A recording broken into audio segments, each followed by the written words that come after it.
Good morning. I'm Jerry Lemke from the Sociology and Anthropology Department here at Holy Cross. And I just want to thank Tom again for just a terrific conference so far. Yesterday was great. This morning's off to a good start. And I know that Tim Black is going to keep things rolling for us. Tim Black is best known for his book, When a Heart Turns Solid, The Lives of Three Puerto Rican Brothers on and Off the Streets. An 18-year study of the brothers and their family using ethnographic and political economic approaches, Tim's book was picked by the Washington Post for its best books of 2009 list and Book List Editor's Choice Best Books for 2009. His book won the Humanist Sociology Book Award and was a finalist for the Puerto Rican Studies Association Best Book Award. Tim won the Mira Komorowski Book Award, one of the highest honors given in American sociology. He's currently Associate Professor of Sociology at Hartford University, where he's now completing a book co-authored with Mary Patrice Erdmans entitled The Distractions of Adolescent Motherhood. In September, Tim will begin a new position at Case Western University in Cleveland. Please join me in welcoming Tim Black.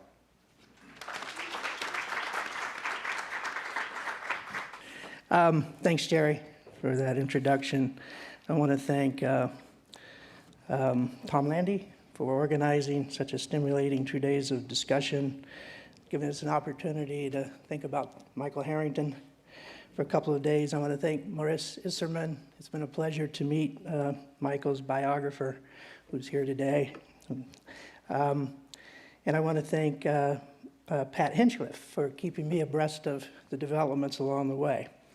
You know, it really is an honor to be here, to be able to talk about one of the people that's been a intellectual hero for me. And so, in fact, while I was preparing my remarks, I was thinking about who would be looking over my shoulder. And I thought about sort of two intellectual influences that I thought would be appropriate for today. So that's little me out in the field in Springfield doing my research. And on one shoulder, I have C. Wright Mills, and then in keeping with the day, Michael Harrington. And once I put this slide together, I realized it was very appropriate that Michael Harrington was looking over my left shoulder, but then realized that was unfair to Mills, so I made the necessary adjustments for that. Why Mills? I'm going to start with Mills and then come back to Harrington later. But why Mills? Mills, my research is based on relationships, and relationships that I've developed over the last 22 years now with a network of Puerto Rican men and women from Springfield, Massachusetts. The three brothers there are three brothers at the center of this study. They were 15, 16, and 17 when I met them.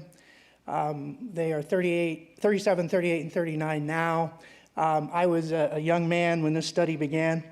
But why Mills? Because what Mills provides is a framework in which we try to make sense out of the intersections of biography and larger social structures. Specifically, what I mean by that is I'm looking at the interrelationships of three different levels of analyses in my work. At the macro level, I'm looking at the post-1970s restructuring of economic capitalism and racial domination, the very dynamics that have created the spaces for racial segregation and concentrated poverty in our urban areas. I'm examining at the institutional level how these larger social structural processes are manifested in bilingual education, the drug trade, on and off the books jobs, the trucking industry, the prisons, and drug treatment. At the interpersonal level, I examine the personal and collective strategies, the social networks, the appropriation of material and cultural resources among a marginalized group of Puerto Ricans to respond to these social circumstances. In other words, part of the ethnographic craft is not just simply looking at individuals as we often do, but seeing individuals, looking at individuals so that we can see the social and historical streams that are running through them. To see individuals as sort of a prism through which to see larger social and historical processes. So let me give you an example of this. The three brothers, the middle one is the first one who I developed a relationship with, who I met in 1990. At the time, he was in Springfield, in a high school in Springfield in the 10th grade, 16 years of age. He had been taken out of the bilingual education program, put into the mainstream curriculum, and he was struggling. He was failing, and he desperately wanted to get back. So I also have a principal intervention story. So what he did was he requested a meeting with the principal and took his mother to that meeting, but the principal did not provide an interpreter for her. He requested to be put back in the bilingual education program, and that request was denied. I picked up Fausto that afternoon in front of the school, and he was enraged. He really saw this as his last opportunity to finish high school or to have any chance at all of participating in school athletics. He was angry, so we went to my apartment, and I suggested to him that he write a letter. Not a letter that we were actually going to send to the principal, but a letter that would give him an opportunity to get some of his frustration and anger off of his chest. The reason for the letter, again, was sort of to give him, a way of getting this off his chest, but also it was a way for me to try to assess his writing skills. This was 1990, and so I'm going to roll the tape back and show you actually this letter. Now, before I do so, I should tell you, there is some offensive language in my presentation. It goes with the territory. But then I know some of you out there, and I know this language doesn't vary a whole lot from your own. So here we go. Here is the letter. So Fausto wrote to the principal, "Dear principal, you are a 12 sandwich eating motherfucker. You wear the same suit to school every day. Your hair is so nappy that she had to take painkillers to comb her hair. And your father is so poor that he went to McDonald's and put a milkshake on layaway. You are a punk. You don't know what you're talking about all the time, not sometime. Why you have your wife working in Lyman Street, which was a prostitute hangout.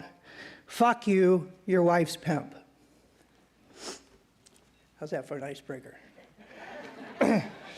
Now, obviously, the symbolism of this letter was very important to me at the time because Fausto was an extremely smart, engaging, charismatic storyteller. So the question is, how does someone who has these skills and can be so articulate, how is it that he's in the 10th grade and he can't write? Nor could he read in either Spanish or English, as it turns out. So, it's symbolic in a lot of ways. It demonstrates his wit. I mean, there's some really good zingers in there. It demonstrates some of the humiliations that racial minority youth live with or adolescents live with. But mostly for my purposes at this time, it demonstrated that he didn't have writing skills. It didn't take me long to figure out that this was not Fausto's problem, that this was a systemic problem. The bilingual director of the school, not many years before that, had said publicly that they were receiving students from New York who had not had any bilingual education, Puerto Rican students who could not read or write in English or in Spanish. 1 in 2 high school students, Puerto Rican high school students that were entering high school were not finishing high school in the mid-'80s. So clearly there was something else going on. What I was tapping into was a systemic problem. And in fact, what I found was that I was tapping into or beginning to learn about a population that was out of place, that had no place in Springfield. And I believe if Michael Harrington were writing today, that this would be one of his populations that he would be particularly interested in trying to understand and describing as part of his other America. But what was this? To understand displacement, we have to understand the history of Puerto Rican migrants coming into the U.S., and I'm going to do this very quickly. The first wave of migration happens from the island to the mainland in 1950s when the island industrialized. The industrialization of the island was unable to absorb all of the surplus agricultural labor, which essentially the U.S. mainland became a safety valve for that. Over 460,000 migrants left the island and came to the United States during the 1950s. By the 1970s, by 1970, over a quarter of the population had left the island and come to the U.S. So that's the first experience with economic displacement. And it's important to remember that this was a group of agricultural workers who had worked on the haciendas, many of whom had left school in the elementary years in order to start working. So it was a poorly educated group of migrants. A second experience of displacement is, of course, deindustrialization. So just as Puerto Ricans are coming in to the U.S. cities, trying to find their foothold in the manufacturing economy, in many ways following the scripts of Eastern and Southern Europeans before them, what happens, of course, is that the rug gets pulled out from under them. And in many ways, it's arguably no ethno-racial group was as affected by deindustrialization as were Puerto Ricans, even though they were a small group relative to others. But in 1970, 42% of all employed Puerto Ricans were working in the manufacturing industries, compared to 25% of the population as a whole, and about the same 24% of blacks and whites. By 2000, that rate had dropped to 15%. That's a 27% drop in a period of 30 years. And 15% at that point was about the same rate as blacks and as whites. So while we know the story of deindustrialization and the Great Eruption, what I think is unique about this experience for Puerto Ricans is the experience of double displacement in one generation. Double displacement in one generation. And again, I just want to underscore, this is a poorly educated population. So they are very dependent upon the schools, dependent upon finding their place within the economy, and also on the schools in providing the education that would make it possible for their children to experience class mobility. Economic dislocation is propounded by social isolation, and we know this thesis, the social isolation thesis of William Julius Wilson, Doug Massey, and many others. In Springfield, I want to just point out, this is the area right here is the north end of Springfield. You'll notice that along the western border is the Connecticut River.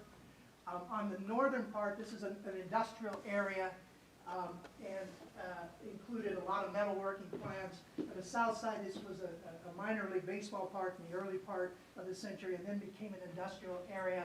And then in the 1960s, I don't know if you can see or not, this is Interstate 91, which was built right along the eastern side of this neighborhood in 1960. So basically, what happens is, that's fine when these industrial areas are thriving, but as these industrial areas begin to empty out, it left this population extraordinarily isolated and essentially cut off from the rest of Springfield. This was the area that Puerto Ricans were living in. And in fact, this star is where the family that I studied moved in 1986.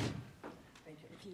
At that time, the poverty rate in that area was 54%, and the unemployment rate was 20%.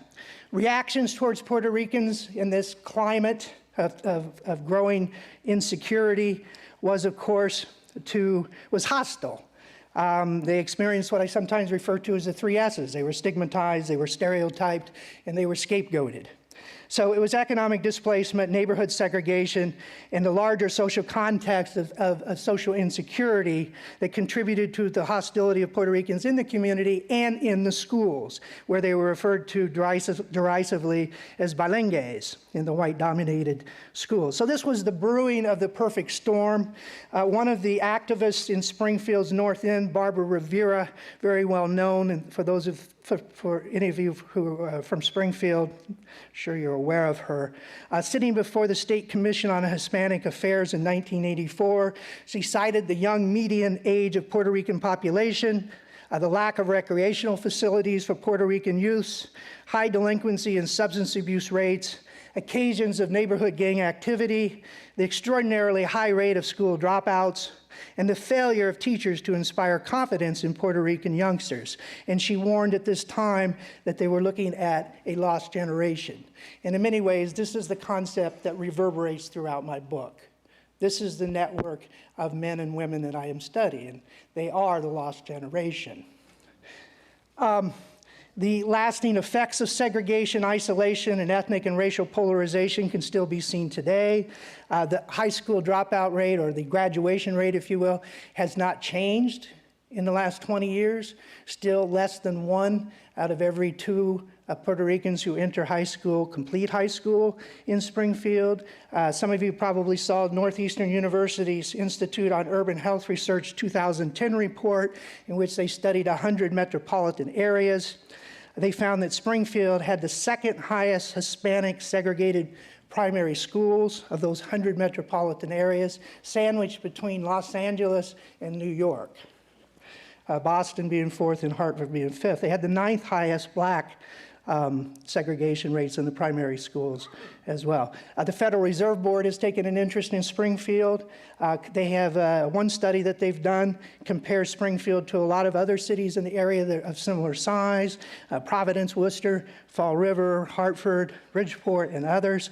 In all of these comparisons, Springfield has higher rates of segregation, unemployment, school dropout, lower rates of overall labor force participation.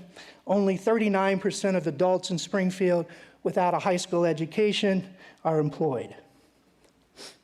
Now, it is, of course, the case that I don't want to generalize to all Puerto Ricans. Some Puerto Ricans are obviously finding their place. There's a growing middle class. There recently has been a large migration of Puerto Ricans from the island to the mainland. They're not locating in Springfield for the most part. They're locating in other geographical areas like the central area of Florida and so forth. But the group that I'm talking about is a group of migration that begins in the 50s, the experiences of double economic displacement. This is a group looking for place, driven by the historical vestiges of colonialism, the search for place along the routes of circular migration, and the racial and ethnic struggles located in the urban schools and segregated neighborhoods. Now, that was sort of the setting for my study. My study actually begins then in the 1990s, and the 1990s is a very interesting time to be doing this work. I was on the ground doing a street ethnography in 1996. I was spending, which lasted for a couple of years. I spent a lot of time in an area that I would define as Puerto Rican male space, and that's it's important to understand that I'm not talking about, it wasn't just simply a staging ground for drug dealers, even though it was that. There was certainly the drug market was part of that space, but it was also a space where other men, Puerto Rican men who were employed, some of whom were in community college, it was a place for them to come in a white-dominated city and define as theirs. They listened to salsa music, they drank Budweiser, they had lots of laughs. So this was a space that I spent a couple of years in Springfield. And one of the things I noted was that by 1998, that some of the guys who had been more involved in the drug trade were actually leaving the drug trade and going to work. So I started to realize that there were 2 primary social forces during the 1990s that were shaping the lives of these guys. One was the tight labor market. This was a period of, the longest period of unending economic expansion in our history, presumably started in 1991. It's a little bit like saying we're in recovery now, and have been for the last 2 years. But really started in 93, lasted through 2001. By 1998, the labor market is getting tighter, and some of these guys are finding more opportunities for full-time employment. The unemployment rate bottoms out in 1992 from the early 90s recession at 10%. It dips below 3% in 2000. So you get a sense of the trajectory there. Of course, this was a period of time in which many of us were, or many, I shouldn't say us, many were singing the virtues of the Clinton-era expansion, particularly in the decrease in poverty rates and unemployment and the increase in family income, and particularly among racial minority groups. But of course, there was something else happening under Clinton's watch as well, and that's the second force that was really shaping the lives of the men that I was studying, and that is that the prison population was growing. And in fact, between 1993 and 2000, the prison population grows 44%. Bruce Western's work helped us to understand, or at least to rethink some of the rosy calculations around poverty rates and unemployment rates. Western factored in incarcerated populations, and when he did so, he suggested that for young, less educated black men, that their employment experiences had been completely detached from the economic expansion of the 1990s. My experience on the ground is that some of the men were going to work. Some of them were finding work in temp agencies, and some were finding it in more lucrative trades, such as the trucking trade, which is where the oldest of the three brothers ended up. But it gave me an opportunity to follow these guys, to describe their struggles of moving from the streets and into the workplace, and there's a lot in my book that addresses that. But it also gave me an opportunity to draw attention to incarceration, hyper-incarceration of the 1990s. 1980s and 1990s. I'm not going to go into that a lot. I'm just going to mention some of this. I know Bruce will probably talk about much of this later. It gave me an opportunity to highlight the period of hyper-incarceration in the 90s, in which, and just very quickly, 1 in 99 adults are in prison or jail today. 1 in 31 are either in prison, jail, on parole, or on probation. 1 in 31 adults in the U.S. Lives are being managed by the criminal justice system, and 1 in 3 black men. Of course, this is being driven largely by the drug war. In 1985, there was a little more than 40,000 inmates in prison or jail for drug arrests. Today, it's nearly 500,000. The study allowed me also to be able to document the consequences of what we call collateral punishment. That is what happens to these guys when they come out of prison. The punishment that continues even though they've served their time because they're felons, their inability to get jobs. In Connecticut, in Massachusetts, many of you, I'm sure, are familiar with the CORI, the Criminal Offender Record Information that any employer can access. The policies that excluded felons, ex-felons from government resources, getting food stamps, public housing, Pell Grants. Many states prohibit professional licenses and so on. So it gave me a chance to discuss some of that. It also gave me a chance to highlight or draw attention to how prisons had become sort of hidden worlds of punishment. And I use that phrase intentionally because it's not my phrase. It's actually the phrase of Supreme Court Justice Anthony Kennedy in his speech to the Bar Association in 2003. Kennedy is not a flaming liberal, as you know. He was a Reagan appointee. He said that these hidden worlds of punishment should startle the public when fully exposed. Fausto was incarcerated during the Get Tough on Prisoners 1990s. He experienced some of this hidden world of punishment. Of course, not all men. There's a lot of variation in terms of the experiences of being inside. He did particularly hard time, including 14 months of solitary confinement. 14 months of solitary confinement. Fausto, after he had been out for a couple of years, described it like this. When you come out here, it's hard to turn things off because they come at you in your dreams. The effects of prison, you don't see them right away. You see them afterward when you're back out into society. So a lot of things really break you, right? They disturb you. They disturb a part of your brain that's not meant to be disturbed.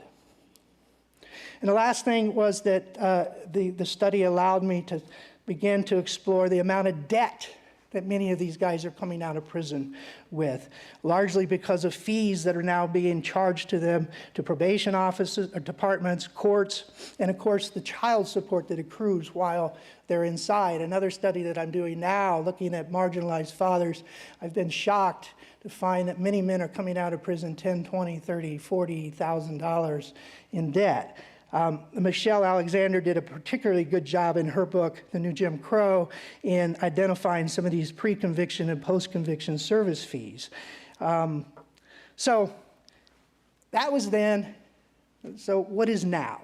And I want to take some time to do some storytelling like Annette did, do some storytelling. Where are the three brothers today, and what can we learn about that? And I think there are 2 points that I want to make. One is, what's the future for marginalized men? And I must say my focus in this study is men. It was based upon the development of relationships. I had a lot of I had a lot to overcome in terms of class and race. It was much more difficult to overcome class, race, and gender to make connections with women in my study. I did, and I did develop relationships, and I do write about them, but not certainly at the same level of intimacy and connection that I was able to with the men. So Mary Patrice Erdmans and I are finishing a book right now on adolescent mothers, and it's really underscored just how much I missed, in some ways, half of the human drama, if you will, among this marginalized populations, or any of us for that matter.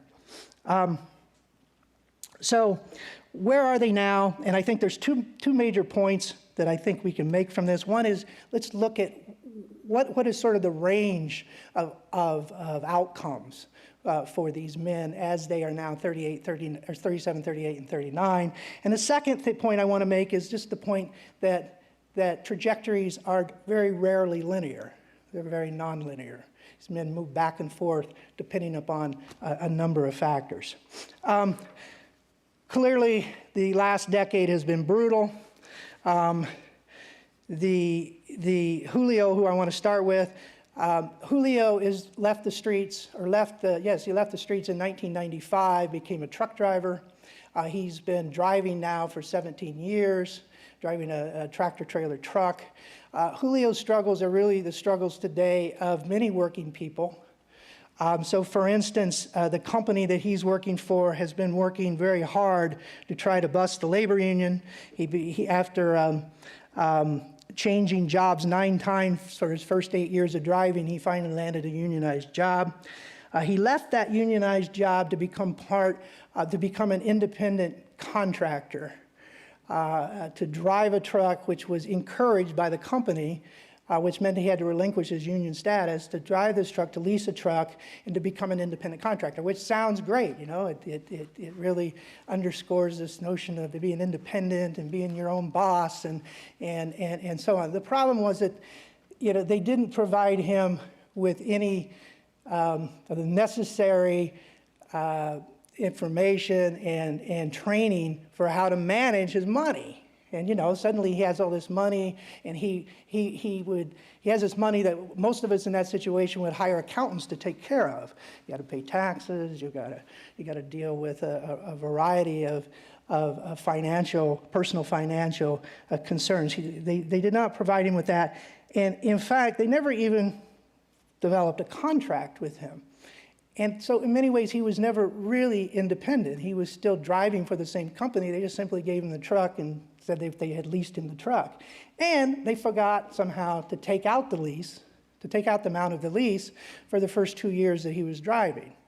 So when Julio came back to the company and he said, geez, I can't do this anymore. I'm in trouble. I'm in tax trouble. The feds are after me. The state's after me.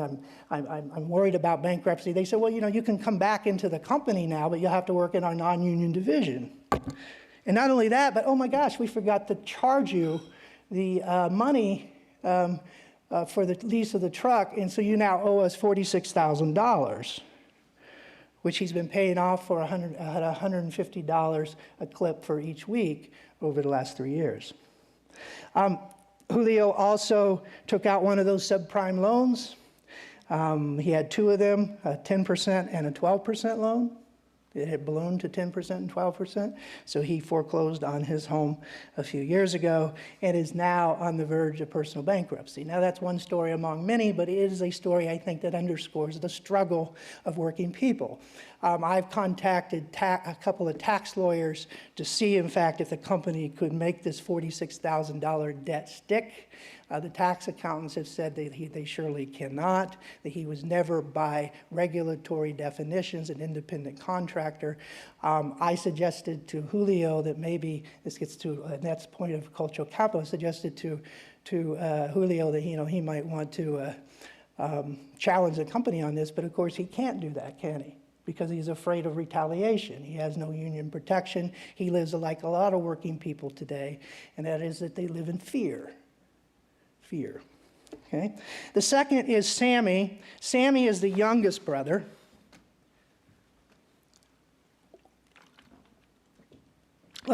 Sammy's story Sammy was a street maven.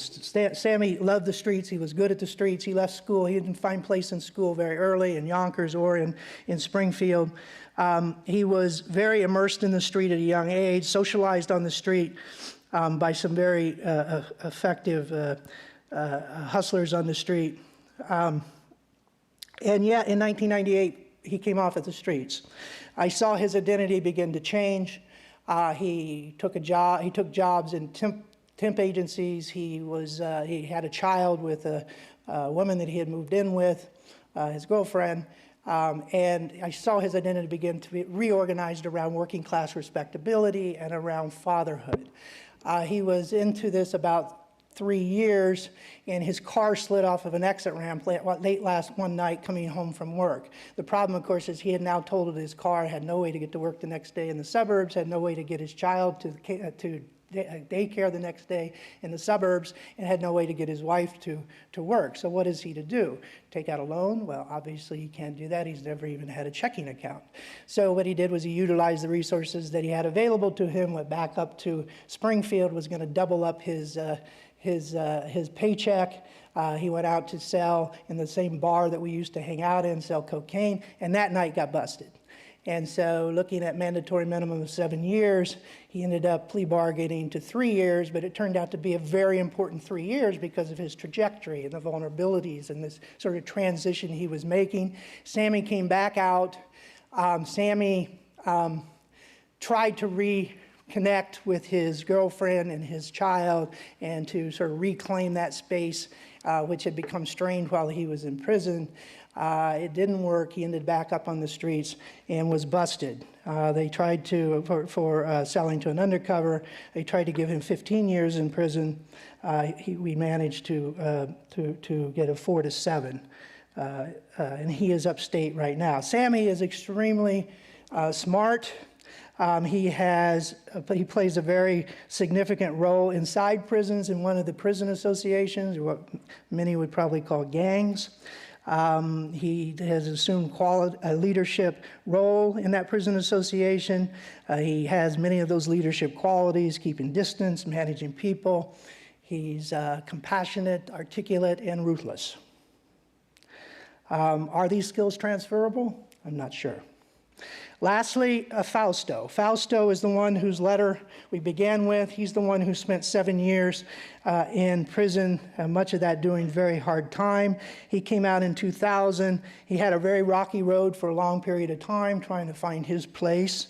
He spiraled into crime, into varieties of crime, including boosting and doing stick-ups and drug dealing. He was on and off the streets between recovery and relapse of his heroin addiction. And yet, a few years ago, he managed to decide that he was really going to make the effort to come off of the streets.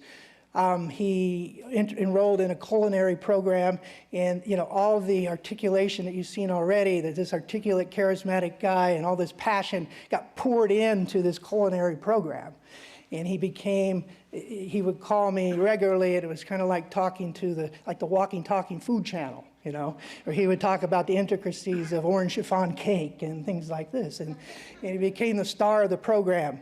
And he graduated, and on his graduation day, he invited some of us. He prepared a meal. That was his final exam. And he prepared a meal, but a few days before that, about a couple of weeks before that, I had asked him if it was okay if I requested his CORI. Right? Criminal offender record information. And by coincidence, ironic as it was, that showed up the same day of his graduation. And in fact, I received it just as I was going to the graduation and stuck it in my pocket. When I got back, or after this wonderful meal and this celebration of his accomplishments, I went out into the car and I opened up his CORI and it unfolded to the floor. Of course, it went back to the 1990s and absolutely everything was on it. So there was the obvious contradiction. Here was someone who was in a place of success and achievement and passion and reorganization of his life, and yet who's going to hire him? Right? So what we managed to do, because I could use my social capital and I could help connect him to people in Springfield, after 4 months of looking for work, we found a job for him in the food preparation industry, as they call it. Right? And so he's been working there for a year. But what is the problem? Is that what he represents of the three, so we have sort of stable working class, as stable as it gets, but struggling in his older brother. Sammy, still sort of straddling, located on the streets, trying to find his fortunes and his status on the streets. And then Fausto in the middle in precarious employment. Right? And 1 year later, he gets about 20 to 25 hours a week. He has no health insurance. He's essentially still homeless. For much of this time, he's lived on his brother's couch. And this is what success looks like. And, you know, is it possible that over time he'll be able to move up and get full-time employment? Of course it is. But at the same time, many of the guys that he's working with have been doing this for 6, 7, 8 years. And they get jobs, they get hours seasonally in the food prep business. That is to say, during the holidays, they get lots of hours, and then there are these barren periods of time. I mean, it's almost ironic, like the Puerto Ricans have gone from seasonal work in the tobacco fields to seasonal work in the food prep industry. So I think this is the two lessons here, is these are sort of the different ways in which, different outcomes, ways in which men get located, and the struggles of each of those locations.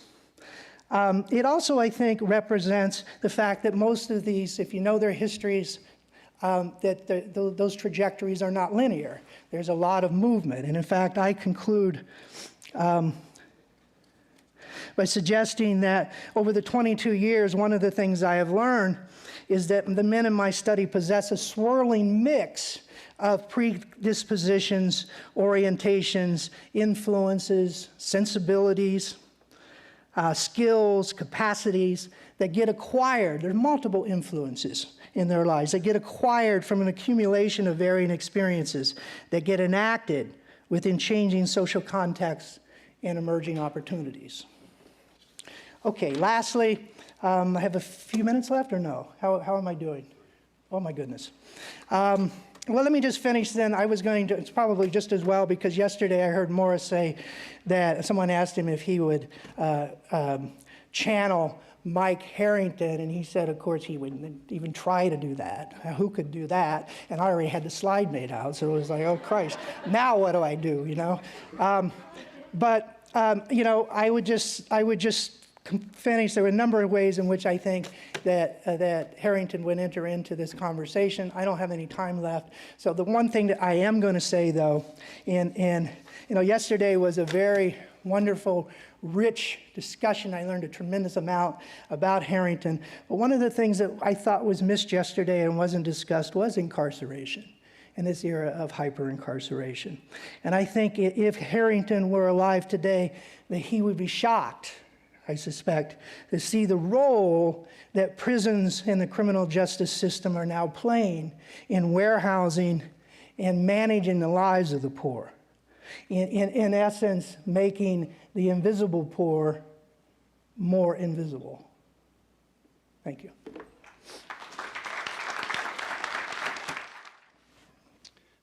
Thanks, Tim. Wondering, two questions. Wonder if you could back up a little bit in terms of the family history, the migration for the family from the island to the mainland.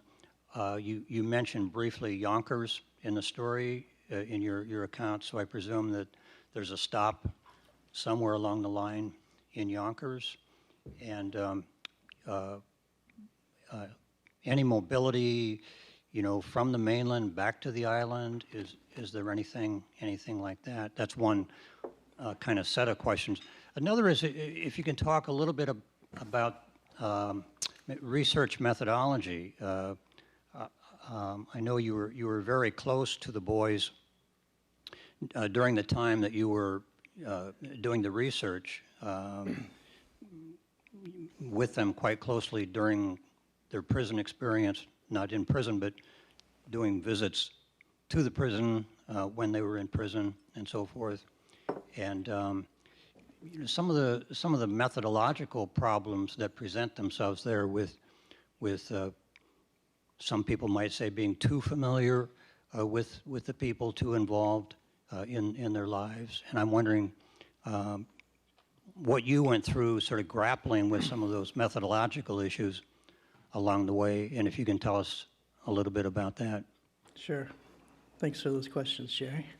The first question on Yonkers, the family moved back and forth quite frequently until the oldest was about 8 years of age, I believe, between the island and the mainland, lived in a lot of various places, settled into Yonkers in 1985, I believe it was. Yes, it was 1985, because it was just the year that Judge Sand handed down the desegregation order in Yonkers that desegregated the schools. So the first day that Julio remembers going to school, there were a lot of white people standing outside the school building with, as he says, rotten fruit and so on, throwing them at them. So the school, the point here is that the schools were in total disorganization, total disarray.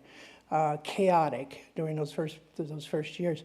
One of the things I've learned about Fausto, for instance, is that, and some of you are educators in the room will understand this, is that Fausto has now, one of the wonderful things about the book is just how many people have come forward in the Springfield area. It has strengthened my resolve to know that there are so many good people working in failing institutions.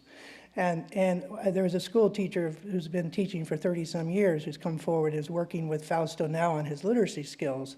You know, his intelligence is up here, his educational skills are here. It's one of the first times I learned that you can be smart and not educated. And of course, the opposite's true too. Those of us who spend time in academia, right? You can be educated, not very smart. As they have reminded me a few times. And what is very clear is there's these basic building blocks that he missed along the way, and I think Yonkers was very significant in that way. It was a period of time in which these kids, these three guys, really missed out on some very important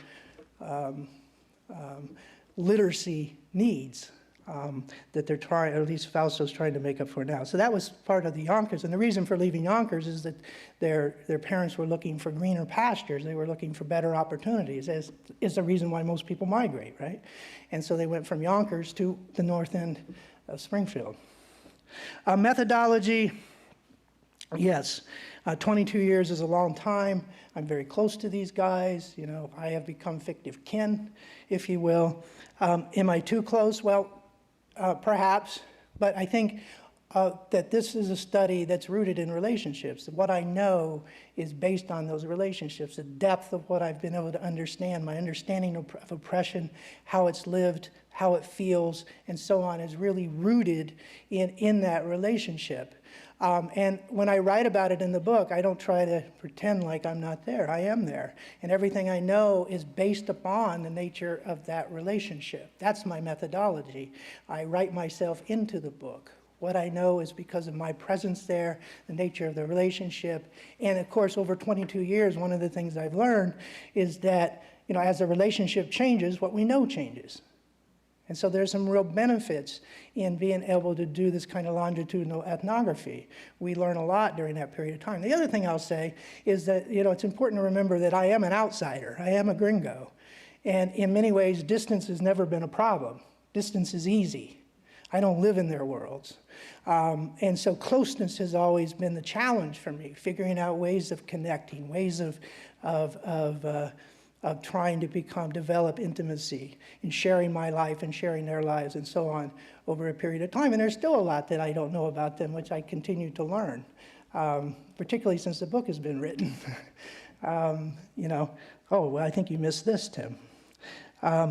So that's sort of my answer to the methodology question is, yeah, you know, there are some limitations here, but I think there are some real strengths. Isn't that what the anthropologists used to call participant observation when I studied it about 50 years ago or something? But anyhow, I was really fascinated by your independent contractor story because it has become such a major force in destroying conditions and in, let's say, for example, at FedEx, I think a lot of people don't know that large numbers of the people who drive for FedEx are independent contractors, and there are many cases in court right now challenging that.